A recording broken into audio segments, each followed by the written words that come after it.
Bom, acho que se pode começar falando da perspectiva feminista, né?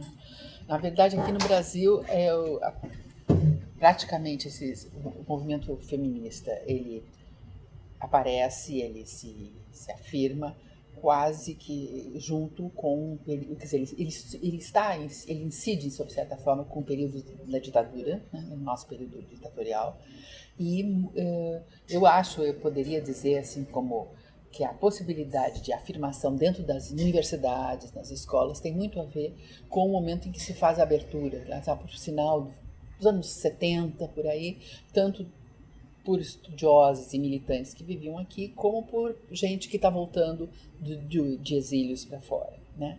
Então, a entrada, eu acho que aqui no Brasil, como em outros lugares, tem essa mistura entre militância e vida acadêmica. São muitas vezes as mesmas pessoas, né, que estão atuando nos dois aspectos, né?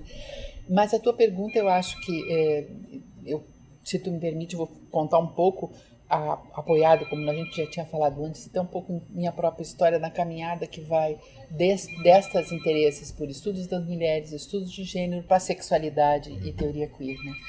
Porque eu acho que a gente, para quem está trabalhando com educação mais diretamente, que é o meu caso e é o campo que trabalhei toda a vida, né? Quando se começou a trabalhar com as questões de gênero, a ideia do conceito de gênero, a ideia de que havia uma construção de masculinidade, uma construção de feminilidade, eu costumo dizer que isto, apesar de alguma resistência, não foi tão difícil assim que professoras e professores, que o pessoal ligado diretamente à educação aceitasse. O processo de se fazer mulher durante toda uma vida, o processo de se fazer homem durante toda uma vida. Porém, quando a gente começa eu percebi logo em seguida, nós percebemos que nas escolas professoras estavam bem mais preocupadas com a sexualidade do que com o gênero. Quer dizer, o grande temor, na verdade, era a homossexualidade. E isso é alguma coisa que se percebe desde as professoras da educação infantil, desde a pré-escola, a chamada pré-escola, os jardins da infância. Então, essa preocupação com sexualidade se mostrou tão visível para nós, para mim, para outras pessoas que trabalham em educação, que pareceu muito importante lançar o estudo sobre sexualidade, não só tratar de gênero, mas estudar a sexualidade. Foi aí que, no meu caso, comecei a me aproximar dos estudos gays, dos estudos lésbicos, e daí encontro também os estudos queer, a teoria queer. O que tem acontecido desde os anos 70 para cá?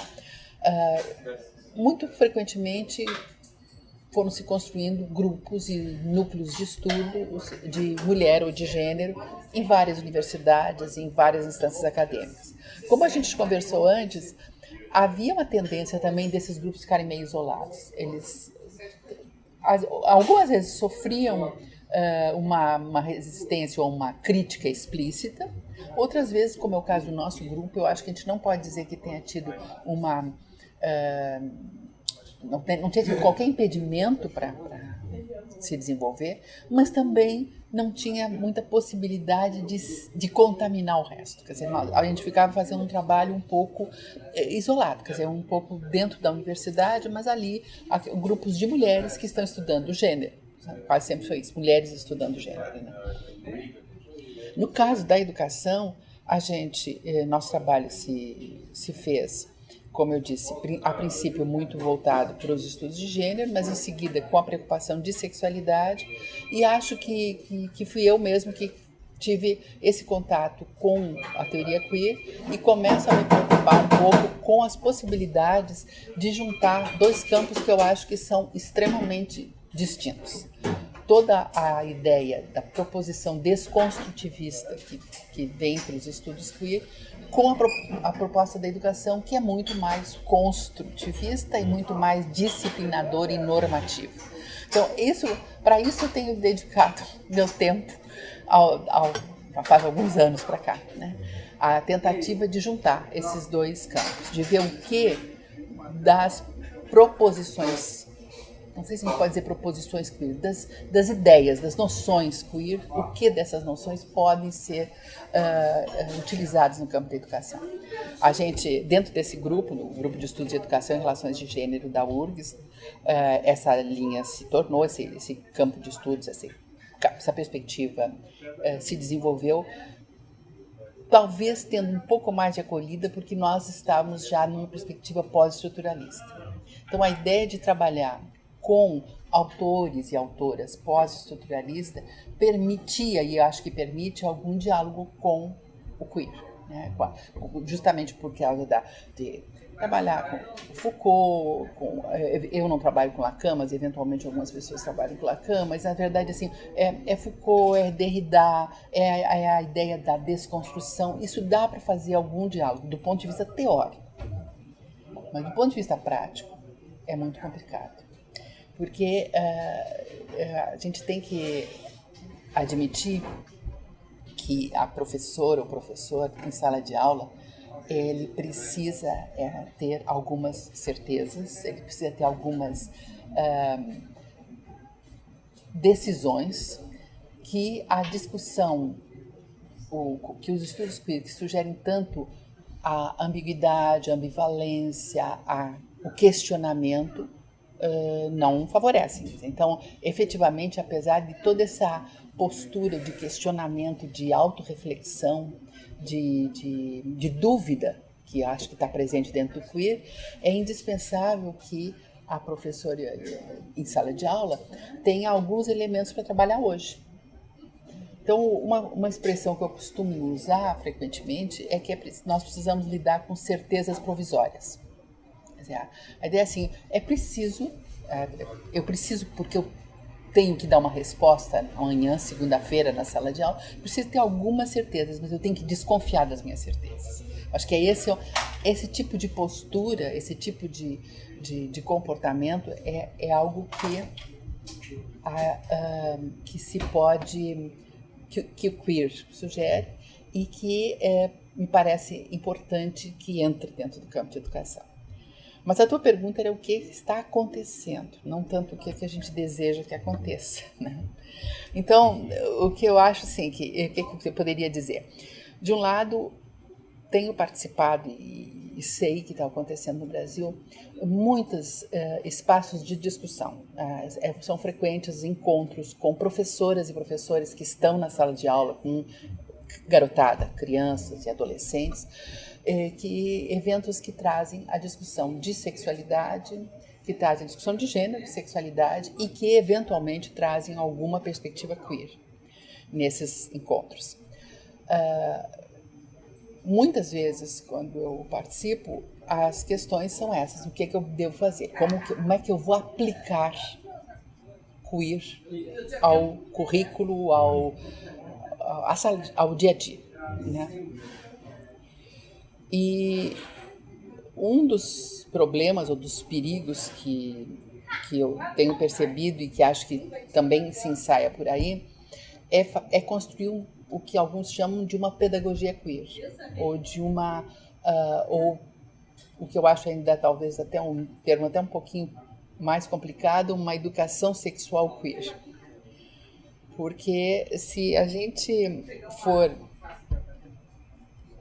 entender o queer num sentido de uma categoria ou um guarda-chuva na qual se absorveria, se acolheria todos os sujeitos não heterossexuais, é ok, pode-se pensar assim, mas se nós formos pensar assim, eu acho que isso é uma visão um pouco reducionista do queer.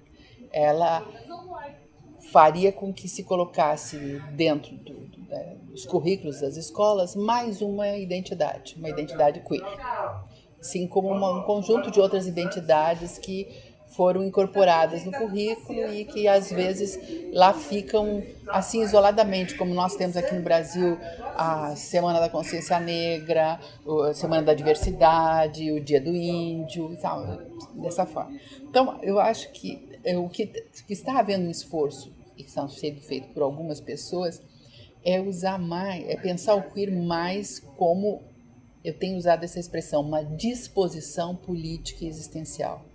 Eu acho que isso, para fugir da ideia de ser mais uma posição de sujeito, eu acho que a gente poderia pensar o queer como uma disposição política existencial. Então, uma disposição que é essa de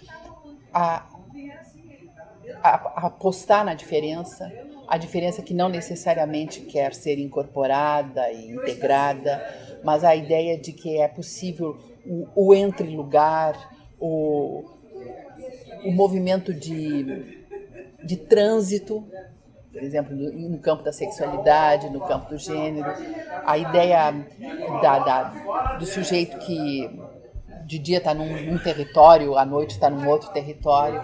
Então, isso do ponto de vista estrito da sexualidade.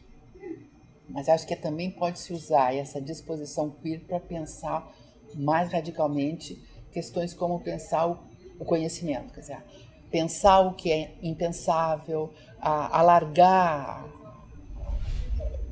o campo, quer dizer, o campo do que pode ser perguntado, ousar questões que são inquestionadas ou inquestionáveis.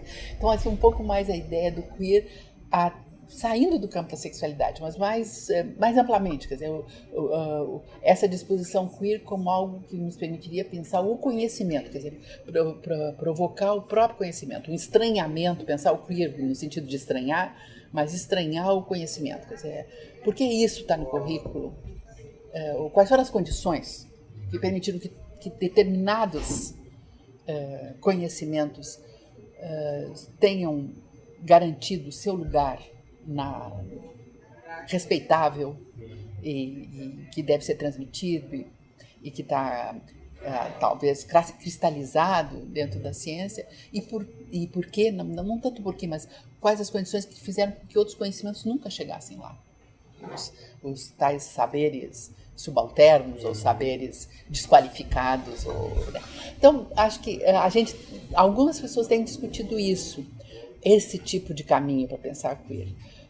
Não é o mais comum, mas eu acho que esse é uma potencialidade que está dentro do pensamento queer que seria extremamente fértil para cair, por exemplo, nos cursos de formação de professores, na formação de docentes, na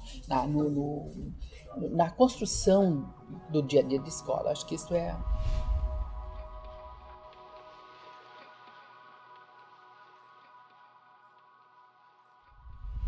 Esse grupo qual eu pertenço, que é o GERG, o Grupo de Estudos de Educação e Relações de Gênero, há muito nós nos demos conta e começamos a dar atenção e a fazer pesquisa sobre as outras instâncias educativas ou instâncias pedagógicas da contemporaneidade. Quer dizer, sem dúvida, o cinema é uma delas, a televisão. Num país como o Brasil, é impossível desprezar a força da televisão.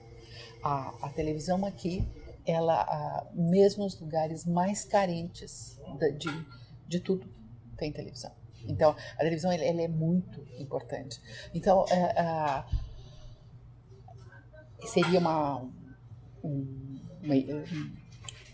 ignorância, uma bobagem se quem está trabalhando como professora não se desse conta do que está, desses outros espaços em que as crianças e os jovens e todos nós estamos aprendendo. Então, todos esses espaços precisam e são objetos de estudo, de investigação, de críticas e possibilidade, eventualmente, de intervenção. Né? Eu não sei, perguntar se essa visão queer estaria, eu fiquei imaginando que a tua pergunta era essa, se estaria também entrando nessas instâncias, não sei responder. A minha resposta mais rápida seria não. Acho que não. Não considero que, por exemplo, que a mais importante rede de televisão brasileira, que é a Rede Globo, que faz tantas novelas e tantos programas, as propostas que aparecem, no máximo elas têm talvez uma pretensão de lutar contra a homofobia, acredito que sim, mas ainda é de uma forma que me parece bem frágil, bem pasteurizada, bem pouco eficiente. Então, não sei, eu não acredito que ainda se engatinha nisso.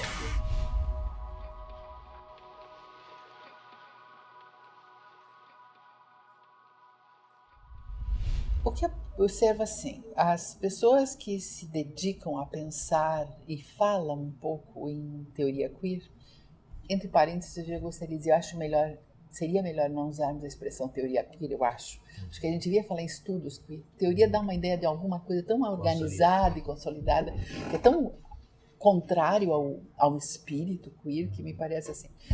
Mas, enfim, eu também uso a expressão teoria queer, mas só achando que a gente deveria começar a usar estudos queer, algo do gênero.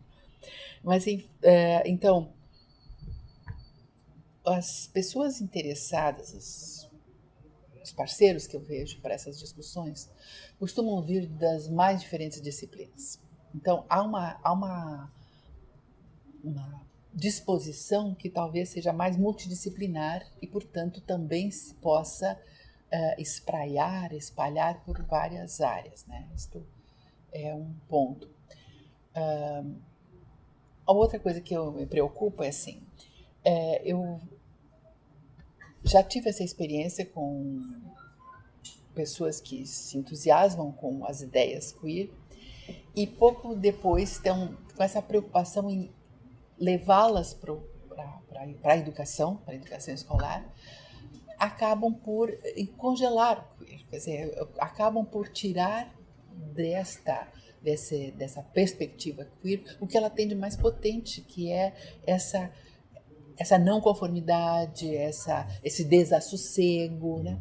Então é por isso que me assusta quando eu vejo, e aqui a expressão se usa mais, é pedagogia mesmo, mas é como uma proposta pedagógica queer que vem agora assim, como é que eu vou trabalhar queer em sala de aula? E de novo se encaixota, e se impede de ocorrer exatamente o que tem mais de subversivo, porque queer é subversivo. A ideia queer é subverter, é fazer perguntas ao que costuma ser estabelecido. Então, eu sei que é difícil isso, permanentemente ter essa posição subversiva. É complicado. E foi por isso que eu antes falei de que a gente teria que trabalhar com algumas pontos de apoio, algumas certezas provisórias que me permitem lidar, digamos, com um projeto de ação por um certo tempo, mas ao qual se possa fazer indagações.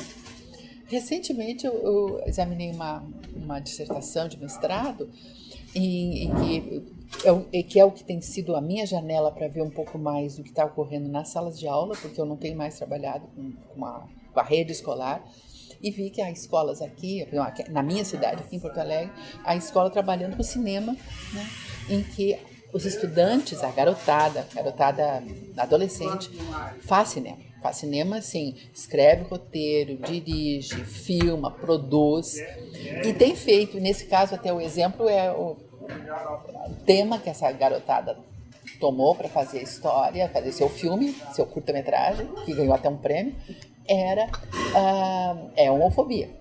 Então, com a garotada interpretando aqueles papéis. Tá? Agora, curiosamente, nessa mesma dissertação, na medida em que a pessoa acompanhou a turma, as brincadeiras entre eles tinham toques homofóbicos. Quer dizer, o quanto é difícil, né, realmente essas mudanças. Mas é um caminho. Né? Eu acho que talvez também um dos pontos que a gente tem que aprender, não é só queer, mas dentro da própria perspectiva pós-estruturalista, é ser mais modesto nas ambições, quer dizer, fazer pequeninas revoluçõezinhas já podem ser importantes, ao invés de esperar uma grande transformação, uma super mudança. Né? Então, eu acho que é isso, a gente não é essa questão de gênero e sexualidade, ela está circulando no Brasil, não só no campo da educação, por exemplo, um campo importante, eu não mencionei aqui, mas eu acho que está acontecendo muitas mudanças significativas no campo do direito. Está se fazendo uma jurisprudência, está se construindo, está fazendo vários passos de avanço no campo do direito. O que eu ia dizer mais? Eu já fiquei um pouquinho atrapalhada assim aqui, mas há ensaios em várias áreas, né? Então, eu lembrei agora do direito, mas eu acho que a gente teria outros que eu esqueci agora de dar exemplos. Cinema, eu sei que se faz algumas coisas assim. Então, o que não pode ser, o que eu acho que não se pode esperar é um tipo de caminhada de fazer a transformação. Nós vamos fazer, são pequenas mudanças, pequenas revoluções, e isso está acontecendo. Talvez não tão forte quanto se desejava, mas o simples fato de circular essa discussão, oxigenar um pouco o debate nas escolas, quer dizer, a possibilidade de levantar essas questões já é algo a ser saudado, né? Que há alguns anos atrás isso não acontecia. Também acho que um ponto que se aproximou, talvez com menos medo atualmente, é a mistura entre os movimentos sociais e a academia. Há um diálogo maior, né? Os movimentos sociais, os grupos de militância com a academia, isso também tem ocorrido assim de uma maneira um pouco mais tranquila, né? O que me parece perigoso, Nicolas, eu estou te falando como é que eu vejo as coisas, eu às vezes fico pensando que pessoas como eu, talvez como tu e outros, que estamos interessados nesses temas, a tendência que a gente tem é de circular em espaços que também estão interessados nesses temas. Então, às vezes eu fico com a ideia que eu estou me iludindo, que mudou tanto assim. Porque nós falamos para grupos que de algum modo estão sensibilizados. No nosso programa de pós-graduação, por exemplo, as disciplinas relacionadas à sexualidade sempre tem muitos estudantes, mas quem são eletivas, quem está ali já está ali desejando alguma mudança. Então, será que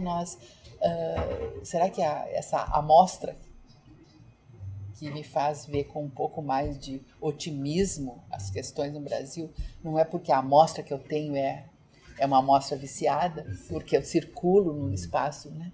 Então, é isso. Eu fico em dúvida, né? Mas eu acho que a gente faz isso. Circula entre amigos.